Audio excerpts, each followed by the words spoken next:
അസ്സലാമു അലൈക്കും വറഹ്മത്തുള്ളാഹി. ബിസ്മില്ലാഹി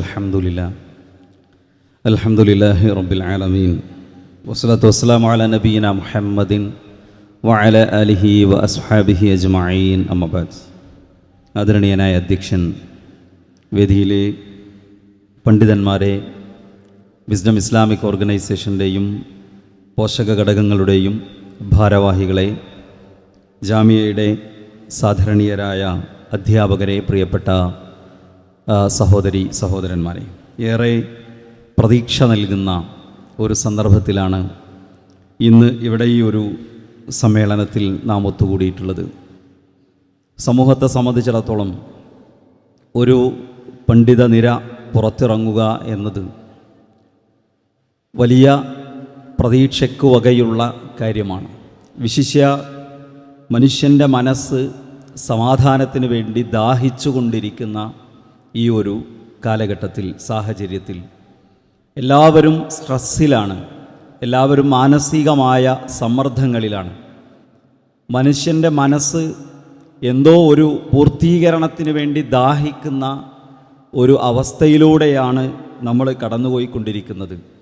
വലിയ സാമ്പത്തികമായ ഉയർച്ചയിലെത്തിയിട്ടും ചെറിയ പ്രതിസന്ധിയെ നേരിടാനുള്ള മാനസികമായ കരുത്ത് ചോർന്നുപോയി ആത്മഹത്യയിൽ ആളുകൾ അഭയം തേടുന്ന വർത്തമാനകാലത്തെ നമ്മൾ ഏറ്റവും അധികം ചർച്ച ചെയ്ത പല വിഷയങ്ങളും നമ്മുടെ മുന്നിലുണ്ട്.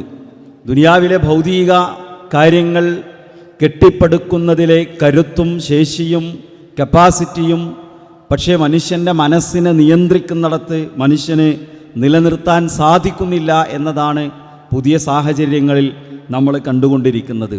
ഭൗതികമായി എന്തു വലിയ നേട്ടങ്ങളുണ്ടെങ്കിലും എവിടെയോ ഒരു കുറവ് മനുഷ്യൻ്റെ മനസ്സ് അനുഭവിക്കുന്നുണ്ട്. എന്തിനോ വേണ്ടിയുള്ള ഒരു പൂർത്തീകരണത്തിൻ്റെ അഭാവം മനുഷ്യൻ്റെ മനസ്സ് തേടിക്കൊണ്ടിരിക്കുന്നുണ്ട്, അനുഭവിച്ചു കൊണ്ടിരിക്കുന്നുണ്ട്. അത് പൂർത്തീകരിക്കുന്നതിന് വേണ്ടി പല വഴികളെ ആളുകൾ തിരഞ്ഞുകൊണ്ടിരിക്കുന്നു. ഇന്ന് ലോകത്ത് എപ്പിസ്റ്റീൻ എന്ന ഒരു അധ്യായം ലോകത്തിന് മുന്നിൽ വലിയ ഒരു പാഠമാണ് സമ്മാനിക്കുന്നത്. ലോകം കണ്ട ശതകോടീശ്വരന്മാരിൽപ്പെട്ട ഒരാൾ വളരെ പ്രായം കുറഞ്ഞ, പ്രായപൂർത്തി എത്തിയിട്ടില്ലാത്ത പെൺകുട്ടികളെ തൻ്റെ കാമകേളികൾക്ക് വേണ്ടി വിധേയമാക്കുമ്പോൾ അയാൾക്ക് തൻ്റെ മറ്റു ഭൗതിക വിഭവങ്ങളൊന്നും ജീവിതത്തിൽ ഒരു പൂർണ്ണമായ സംതൃപ്തിയിലേക്ക് എത്തിച്ചിട്ടില്ല എന്നതാണ് നമുക്കതിൽ നിന്ന് മനസ്സിലാക്കാൻ സാധിക്കുന്നത്.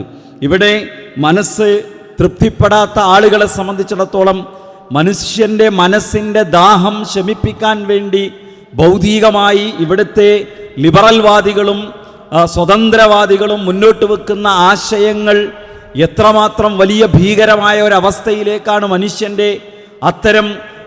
മനുഷ്യൻ്റെ മനസ്സിനെ തൃപ്തിപ്പെടുത്താൻ വേണ്ടി ഏത് വലിയ ഗർത്തത്തിലേക്കാണ് ആളുകളെ എത്തിക്കുന്നത് എന്നതിൻ്റെ ലോകത്തെ ഏറ്റവും വലിയ ഉദാഹരണങ്ങളിലൊന്നാണ് എപ്പിസ്റ്റീൻ എന്ന് നമുക്ക് പറയാൻ സാധിക്കും. ഞാൻ പറയുന്നത്, ഇവിടെയുള്ള ഒരു കാര്യവും മനുഷ്യൻ്റെ മനസ്സിനെ പൂർണ്ണമായി മനുഷ്യ ജീവിതത്തിൻ്റെ ലക്ഷ്യത്തെ സാക്ഷാത്കരിക്കാൻ, അവൻ്റെ ഉള്ളിൽ ജീവിതത്തിനൊരു പരിപൂർണത നിർവഹിച്ചു നൽകാൻ കഴിയുന്നതല്ല, സാധിക്കുന്നതല്ല. അല്ലദീന ആമനു വതത്മഇന്നു ഖുലൂബുഹും ബിദിക്രില്ലാ, അല്ലാഹുവിൻ്റെ ദിക്ർ കൊണ്ട് മനുഷ്യൻ്റെ മനസ്സ് ശാന്തമായിട്ടുള്ള വിശ്വാസികളെക്കുറിച്ച് വിശുദ്ധ ഖുർആൻ നമ്മോട് സംസാരിക്കുന്നു. അലാ ബിദിക്രില്ലാഹി തത്മഇന്നുൽ ഖുലൂബ്, മനുഷ്യൻ്റെ മനസ്സുകൾക്ക് സമാധാനം ലഭിക്കുന്നത് അല്ലാഹുവിങ്കിൽ നിന്നുള്ള റബ്ബിനെ കുറിച്ചുള്ള ഓർമ്മ കൊണ്ടാണ്, സ്മരണ കൊണ്ടാണ്. ഒരു മനുഷ്യൻ്റെ ജീവിതത്തിൻ്റെ ലക്ഷ്യം സാക്ഷാത്കരിക്കപ്പെടുന്നത്, അയാൾക്ക് പൂർണ്ണമായ സമാധാനത്തോടുകൂടി ജീവിക്കാൻ സാധിക്കുന്നത്, അയാളുടെ ഉള്ളിൽ പൂർണ്ണമായ സംതൃപ്തി ഉണ്ടാക്കുന്നത് സൃഷ്ടാവ് നൽകിയ മാർഗനിർദ്ദേശങ്ങൾ പാലിച്ച് ജീവിതത്തെ മുന്നോട്ട് കൊണ്ടുപോകാൻ കഴിയുമ്പോൾ മാത്രമായിരിക്കും. ഇവിടെ ഒരു പ്രബോധക സംഘം പുറത്തിറങ്ങുമ്പോൾ ശരിയായ ദൈവീക ദർശനത്തിൻ്റെ ആശയങ്ങളിലേക്ക് സമൂഹത്തെ ക്ഷണിക്കുമ്പോൾ എല്ലാ മനുഷ്യർക്കും വലിയ പ്രതീക്ഷയാണ് അത് നൽകുന്നത്. ഇവിടെ ഏതെങ്കിലും തരത്തിലുള്ള സക്സസ്ഫുൾ ലൈഫിൻ്റെ ഏതെങ്കിലും ടെക്നിക്കുകളോ, സ്യൂഡോ സയൻസിൻ്റെ ടെക്നിക്കുകളോ, കപടശാസ്ത്രത്തിൻ്റെ മറ്റേതെങ്കിലും തന്ത്രങ്ങളോ, മെൻ്റലിസ്റ്റ് തന്ത്രങ്ങളോ ഒന്നും മനുഷ്യന് ശരിയായ സമാധാനം നൽകാൻ കഴിയുകയില്ല.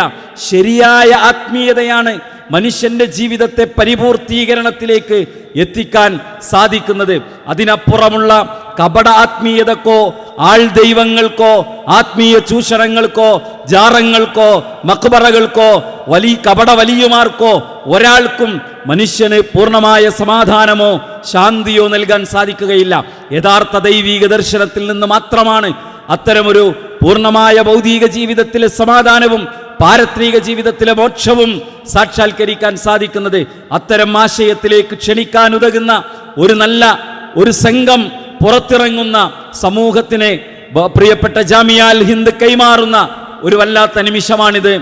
വളരെ സന്തോഷകരമായ സന്ദർഭമാണിത്. ഈ സമ്മേളനത്തിന് എല്ലാവിധ ആശംസകളും നേരുന്നു. അസ്സലാമു അലൈക്കും വറഹ്മത്തുള്ളാഹി.